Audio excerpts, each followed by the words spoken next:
Well, good morning. The R&D continues. I had to go back to my old standard sheath. I just could not stand that thing flopping on my hip and catching on everything.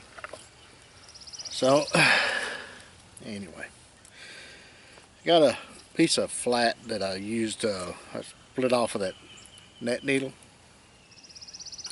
and I've been wanting to give me a something to spool up my Kevlar string that Mr. Blackie gave me.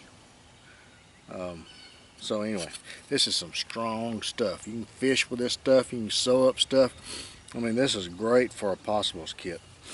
Some of the strongest thread you can get is Kevlar. So, I mean, I bet you could cut something with that. You know, zip just like a saw. Especially plastics and stuff. But anyway, so what I want to do is I want to make a little, I don't know what you call it, a little spool type thing that'll fit inside my Altoids for my possibles kit. Just something to wind it up on. So let me get some measurements here, and we're going to use the survival knife as a R&D. See how it will carve that. So we're going to about there, start there, and just start wheedling.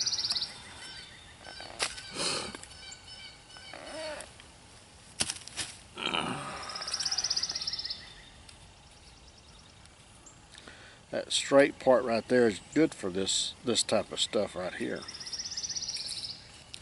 Just kind of give me a mark there to meet. And this is red oak too. I mean, that's about all I've got. See how well that'll break.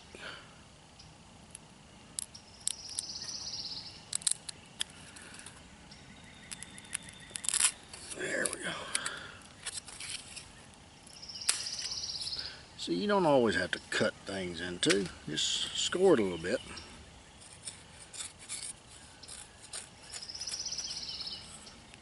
See, the knife got me right there on the end of my finger.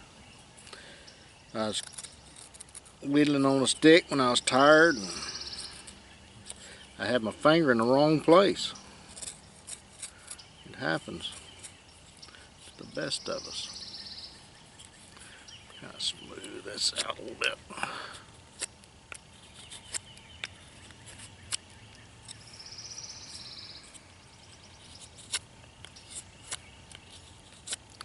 I want to get this as thin as I possibly can to take up as little room as possible.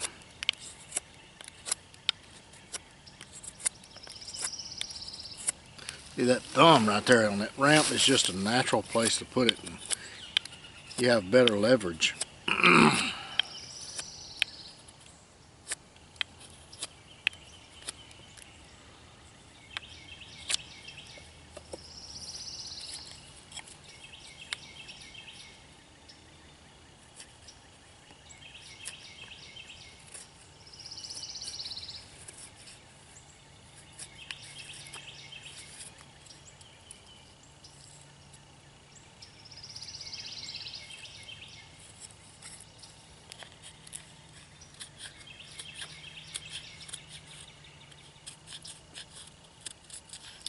And when you're going towards your thumb like that, just very slight pressure.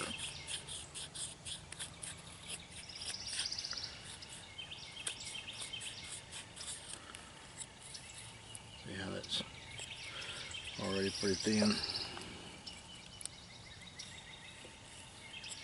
It's a little high right there.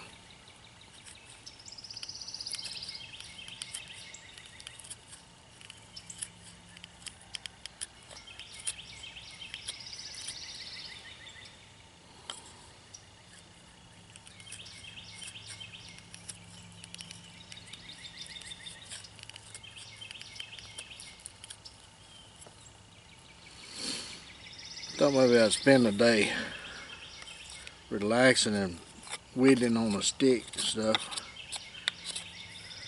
Because this evening, the storm starts. So when the February sale is starting this evening at 6 o'clock, so it's going to be a little bit hectic for a little while, but that's all right.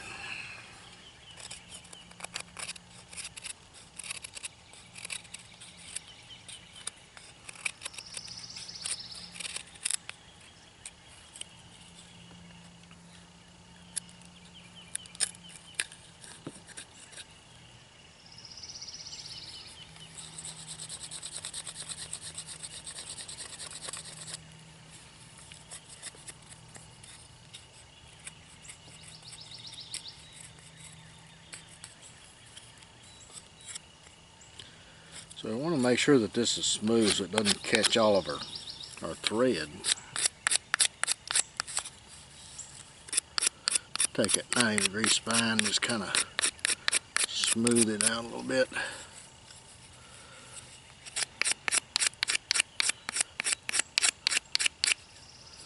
You can take the rounded part of that and round off those corners.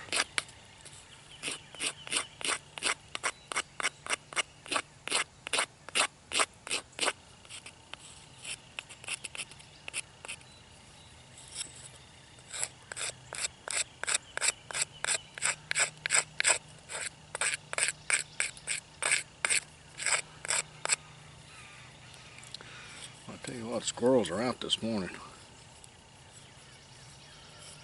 I guarantee you I'd come out here with a shotgun, there wouldn't be a one in the yard.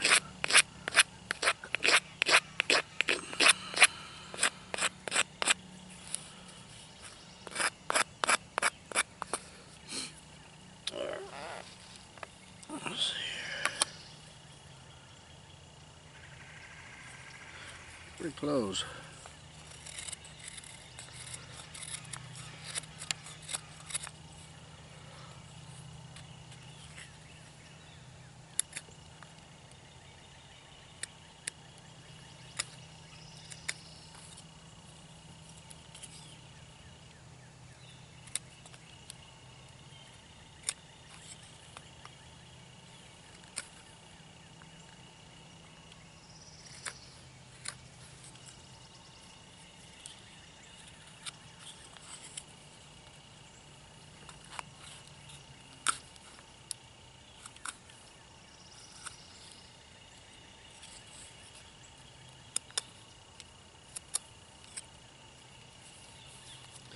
Put a rubber band around this is my fire kit, this is not my possibles kit. It's one of the one I had handy. Put a Ranger band around it so it's pretty much waterproof at that point. No way water can get in there unless there's a hole in the Ranger band.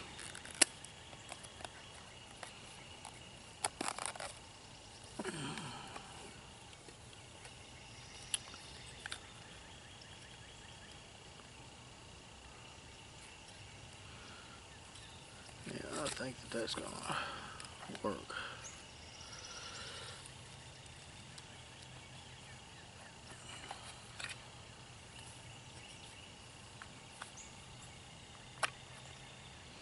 Yep, see how it fits in there? Alright, now we're gonna kinda do some little carving there so I can spool my thread on it.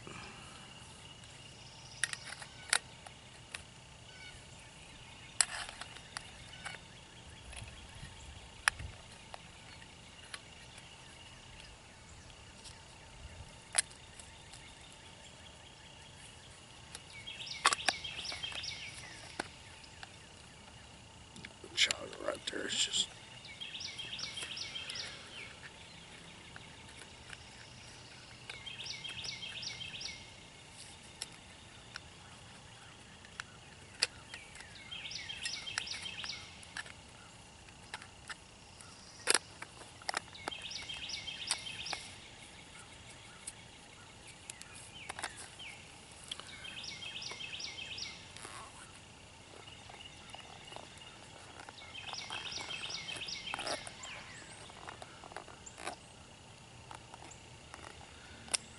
put it on there like so, around that lip there. It'd be tough for water to get in that.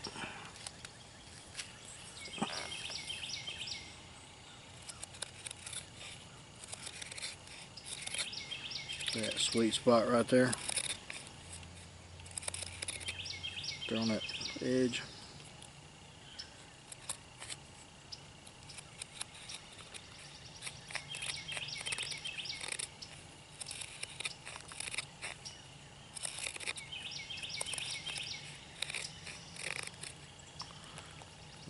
Come back on the other side.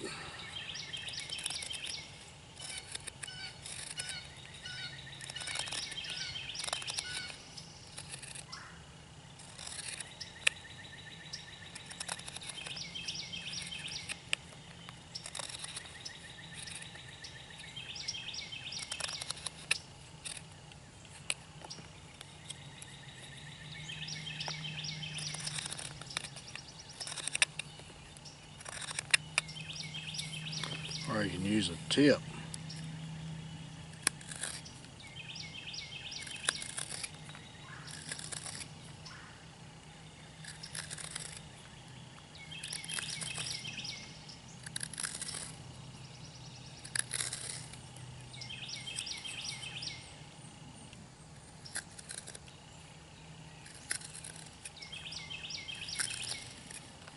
See, just like that.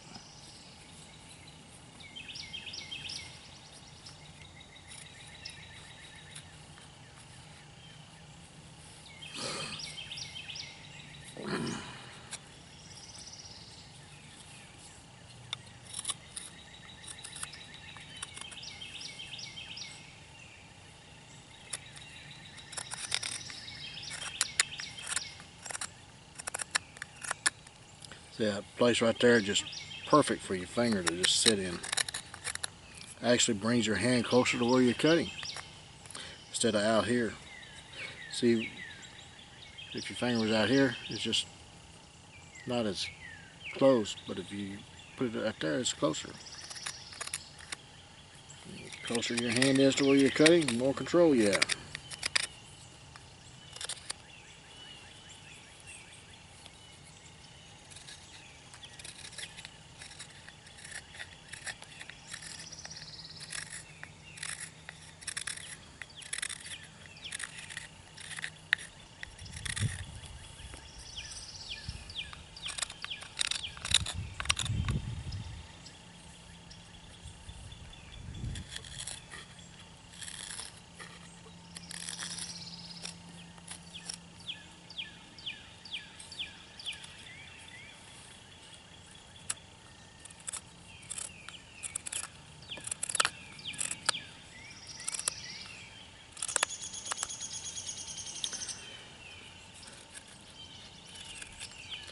I firmly believe that if a knife, no matter how thick it is or how wide it is, well, let me take that back. Width does play a part in it this way. But if you have a proper tip, and if you have a proper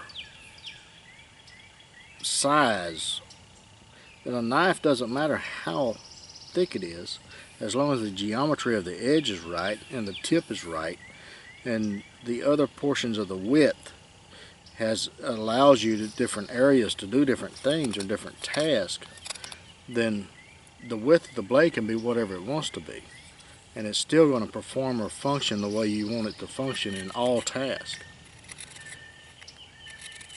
Now, there are certain specialty things that we do with knives that it's not going to excel at, but it's going to get the job done. What I'm trying to do is create knives that do more tasks easier than just the old tired designs that we have out now. I think they're designs that can be improved on. The audacity of improvement.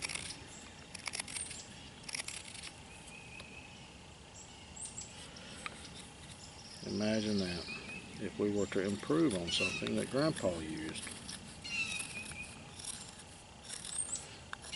And I guarantee you, if he had the opportunity, he would have jumped at something that helped his made his life easier.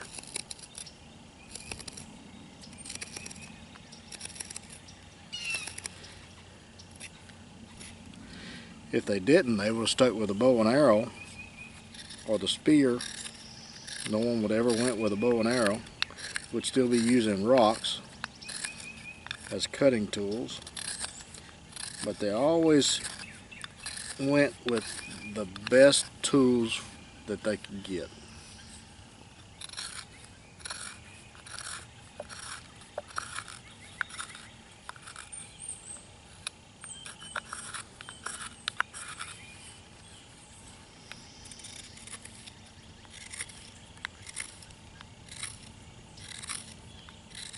See that tip, the narrow, that tip down?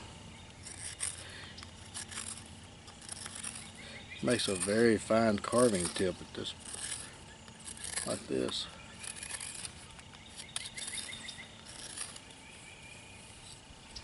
There.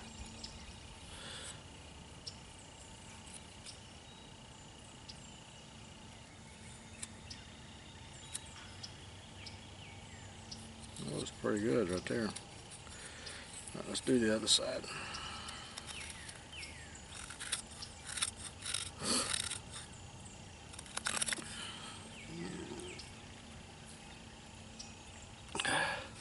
All my allergies give me a fit today.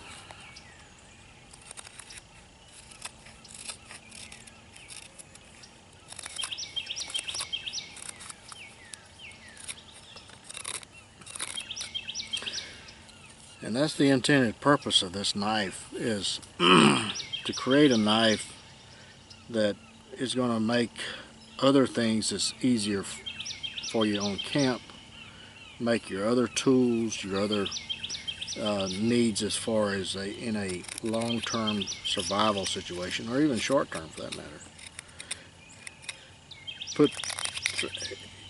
Give you a tool to create a down and dirty shelter, create fire, all your basic survival needs, and yet have the finesse to do such as this, to carve those pot hangers, those tent stakes, those little tools that you need, the little dingle sticks is what Blackie calls them.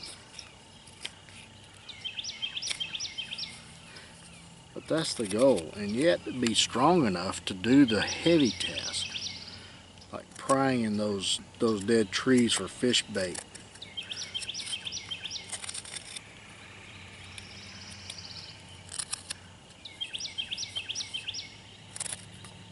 Having some thickness so that it batons well.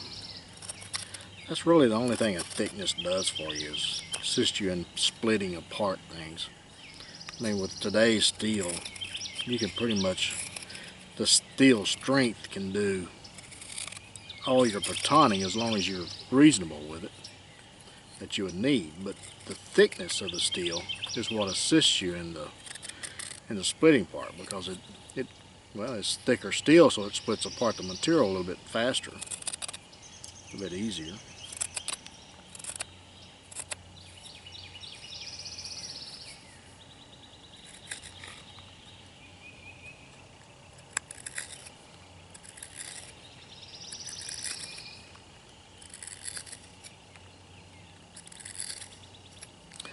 I've never understood why everybody's so fascinated with a knife baton. Of course it's a baton. You're driving steel in a piece of wood. Sure, a baton. Anything a baton, within reason. Folding knives a baton within reason. So to me, that never was a very good test.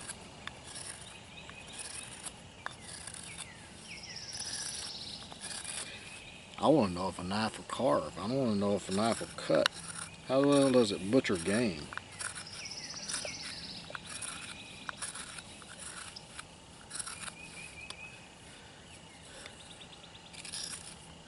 Like Moores is famous about saying that if a knife can't carve a net needle, what good is it? That is a very astute response on his part, I think. Because if a knife can't do little tasks like this, just imagine other tasks that it can't do.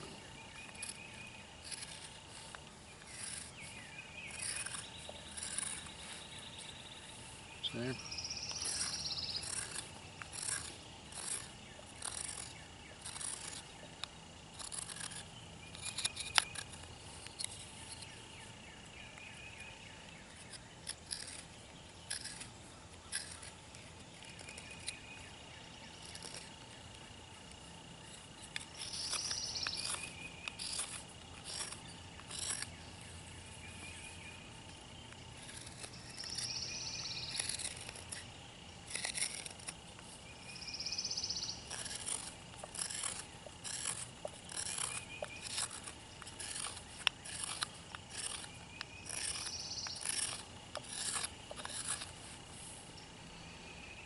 Pretty good.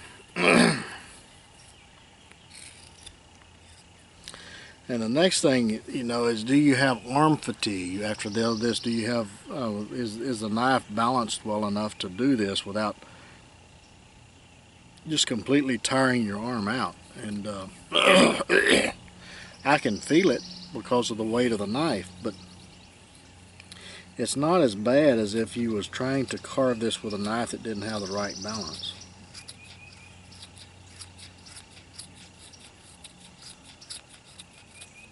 So you could get up here and lock those fingers right there and you have a very short knife. Your balance is still back here. It's not up here on the blade where it's trying to force your hand down.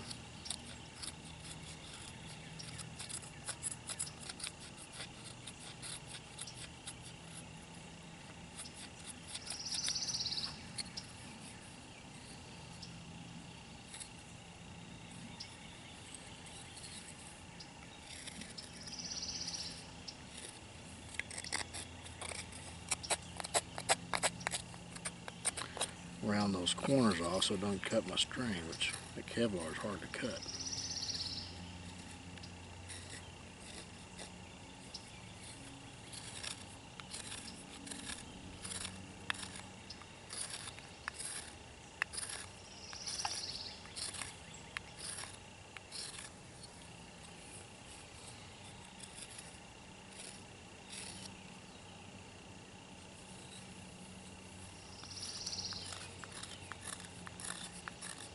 The blade is wide enough to grab it up there on the blade. Do that fine, intricate cuts like that.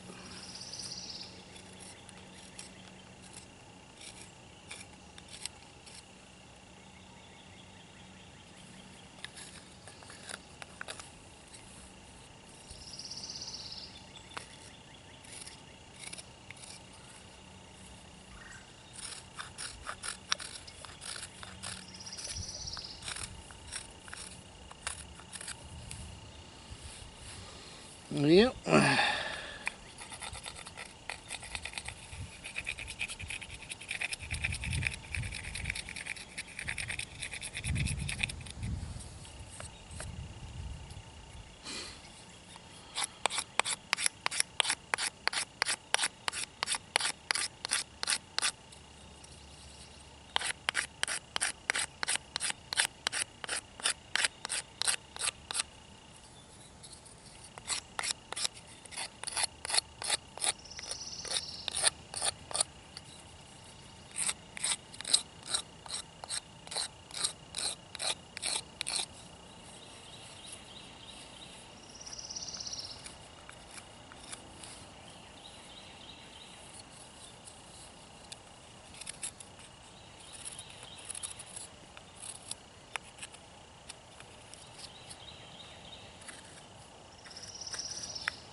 I think it's pretty good.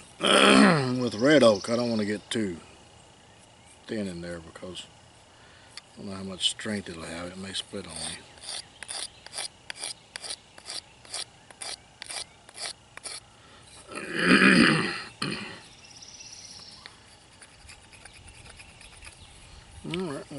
some string on it.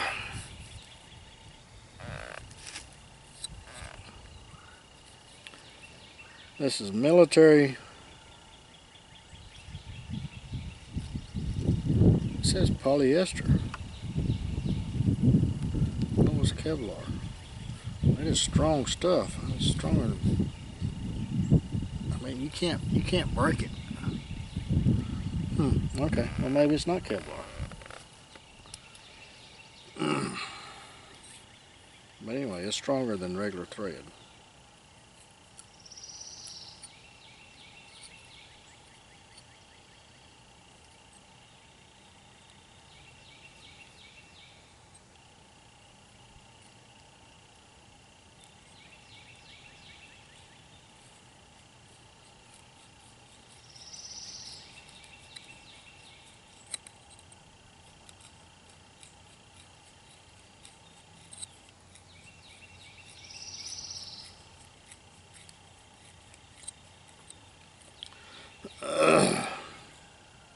Let me get on the other side.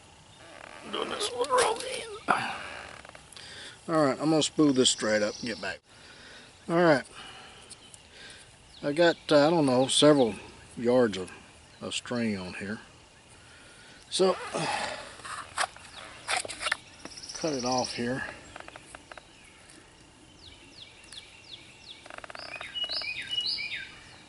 What I want to do is leave this a little bit long right here. And I'm going to cut a Ranger band to go around it. I want to go this way. But I want to cut it a little bit wider. And all this is, Ranger bands, you keep hearing about Ranger band, all it is inner tube. And this is just an old bicycle inner tube. So I want to cut it probably a little bit bigger. So I'll explain that in a minute. So we want to cut it about right there. So let's see if I can do this without. There.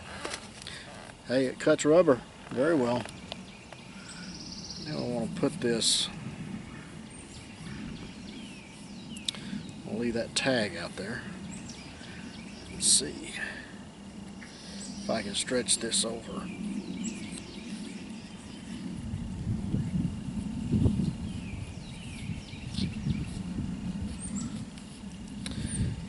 Stretch it a little bit to get it started. Put that out of the way.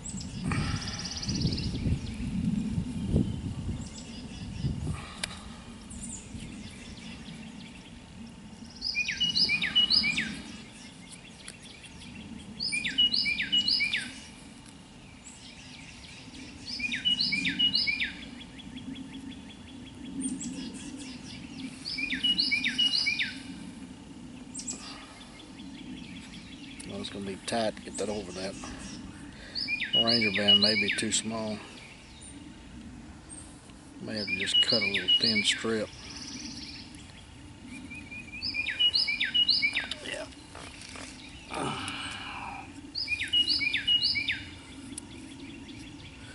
Cut it in half.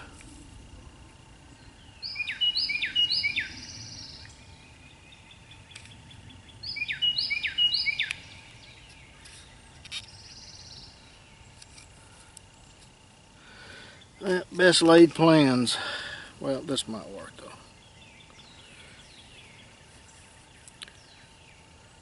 If I went the other way, it wouldn't do what I want it to do. So let's see if this will work.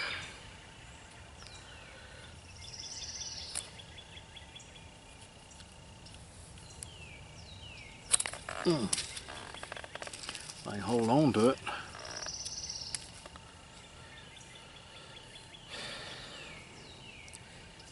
You get to where your hands don't want to do what you want them to do. Get arthritis and all kinds of stuff.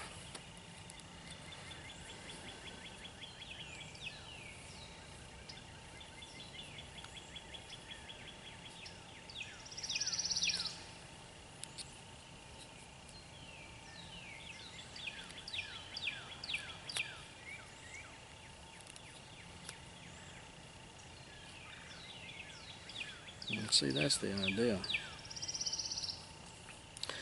And so it basically what it does is keeps your thread from unwinding, and you can just take and peel off how much you need and just cut it up. So it just keeps your kit all nice and tidy. Now we could take this and go around the other way.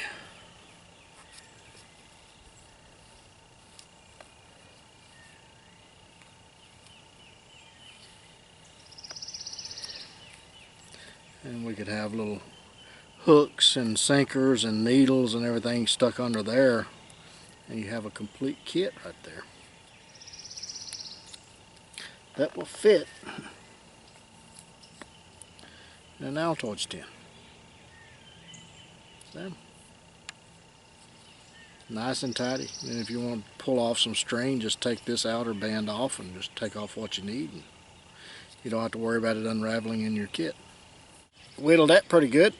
Let's see what else it can whittle.